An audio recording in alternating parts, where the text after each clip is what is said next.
Je vous présente une autre façon de faire des gestes conscients d'apaisement sur le dos qui correspond un peu plus au terrain, c'est-à-dire la position où on va retrouver des patients sur le côté, dans les retournements, lors des toilettes au lit, etc. Donc la manœuvre, le contact, c'est le même, c'est-à-dire il y a un début et une fin, je repose toujours mes mains là où j'ai commencé. Mais je commence toujours par les omoplates, par une petite pression des omoplates.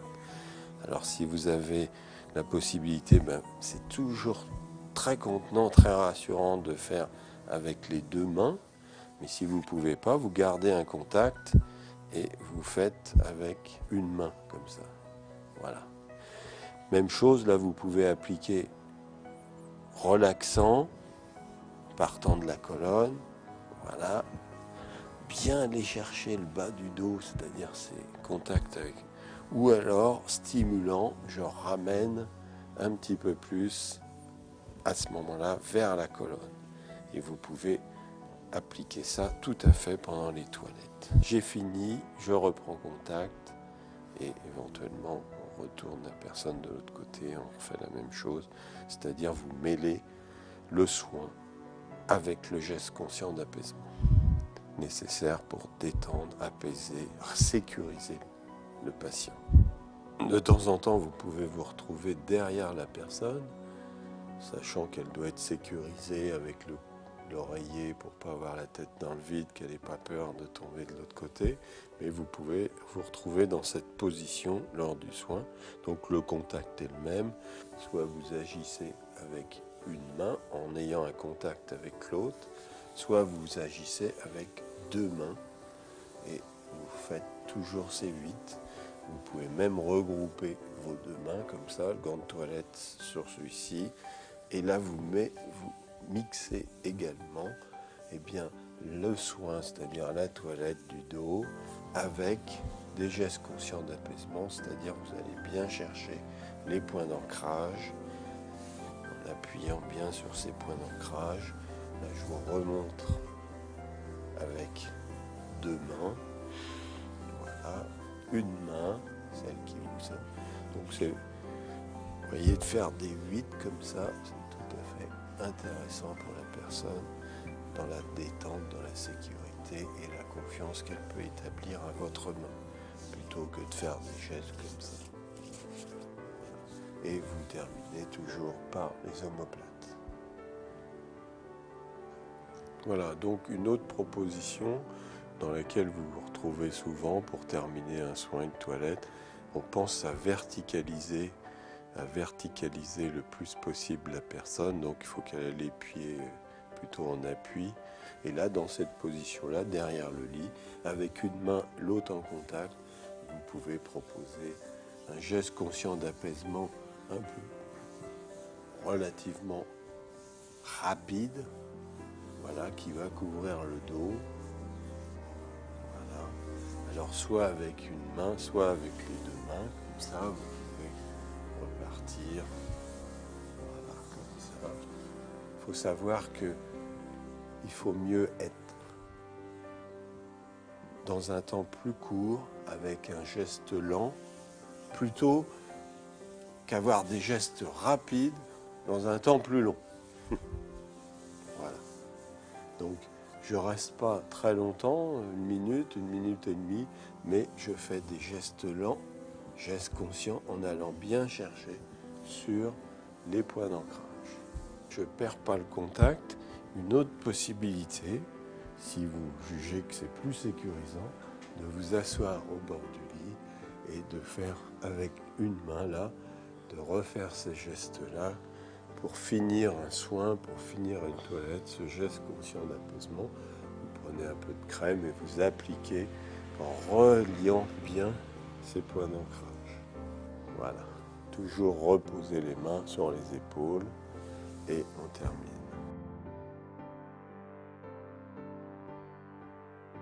Vous pouvez utiliser vos mains d'une autre façon. Changez un petit peu la façon de toucher et d'utiliser vos mains, c'est faire percevoir à la personne des choses différentes. Toujours le contact, la fixation, on va faire des pas de chat. Les pas de chat, c'est je pose ma main sur le dos et je fais rouler ma main un petit peu le long de la colonne vertébrale. Ça peut être en travers comme ça peut être sur les côtés, vous voyez, vous appuyez, vous faites avec vos mains, mais ça vous apprend aussi à utiliser votre main autrement que toujours utiliser cette main qui va frotter. Les pas d'éléphant, vous fermez le poing et vous utilisez le mou de votre main là, et vous voyez, n'ayez pas peur de mettre un petit peu de pression, parce que si vous ne touchez pas, eh bien la personne ne sent pas. Et là, avec vos mains, vous voyez, vous faites une petite rotation sur une pression, et on va pouvoir faire ça le long de la colonne, sur les points d'ancrage du bassin, remonter le long de la colonne, éventuellement faire aussi sur le haut du dos, comme ça. Vous voyez, vous utilisez vos mains.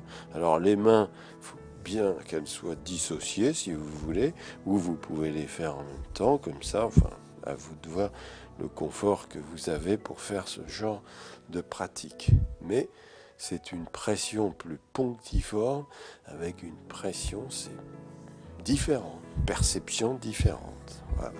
Des tapotements qui correspondent à des vibrations qui peuvent être intéressantes pour certaines personnes dans toujours la perception, ce que j'appelle avec mes collègues la perception basale. Bien sûr, perception basale en référence à la stimulation basale.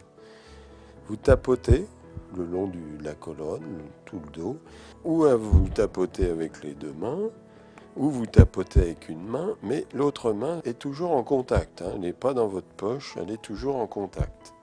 Vous voyez, vous pouvez tapoter en creusant votre main, comme ça. Vous pouvez tapoter en pianotement, c'est-à-dire jouer du piano sur la colonne vertébrale, un petit peu partout, comme ça. Alors, il ne faut pas que ça soit non plus trop doux, parce que la personne, il faut qu'elle sente, ça correspond à des vibrations. Et vous pouvez tapoter aussi avec, on appelle ça tranche de main aussi. Vous pouvez tapoter comme ça, qui donne des perceptions différentes à chaque fois, vibrations, mais aussi perceptions différentes le long de la colonne vertébrale et sur la colonne vertébrale. Ensuite, vous avez le grattage, que certaines personnes vont apprécier. Donc si vous faites le grattage sur le vêtement, pas de souci, vous voyez ce grattage, où vous faites des grands mouvements comme ça avec le bout des doigts, alors en faisant attention là à vos ongles bien sûr. Si vous faites ça directement sur la peau, eh bien il ne faut pas y mettre les ongles. Et ce grattage, vous voyez, il dure quelques instants, donne aussi des sensations différentes, mais qui est très apprécié généralement par les personnes âgées à un certain moment. Il ne faut pas que ça dure trop longtemps. Voilà. Vous avez le balayage. Alors le balayage, vous voyez, c'est simplement de faire des mouvements un petit peu rapides comme ça. Pareil, le long de la colonne, en allant chercher toujours les points d'ancrage, qu'on peut appeler aussi le sapin de Noël. Si vous partez d'ici de la base de la nuque et que vous faites un balayage en écartant un petit peu vers le point d'ancrage du bassin, vous voyez, vous faites... Mais vous pouvez faire des balayages un petit peu dans tous les sens comme ça. Voilà. Vous pouvez, si ça peut aider la personne à utiliser une musique adaptée qui va vous permettre de composer en utilisant les pas de chat, les pas d'éléphant, le balayage, les tapotements, les tranches de main comme ça, qui va vous permettre de donner un rythme qui vous accorde votre énergie avec le ressenti de la personne.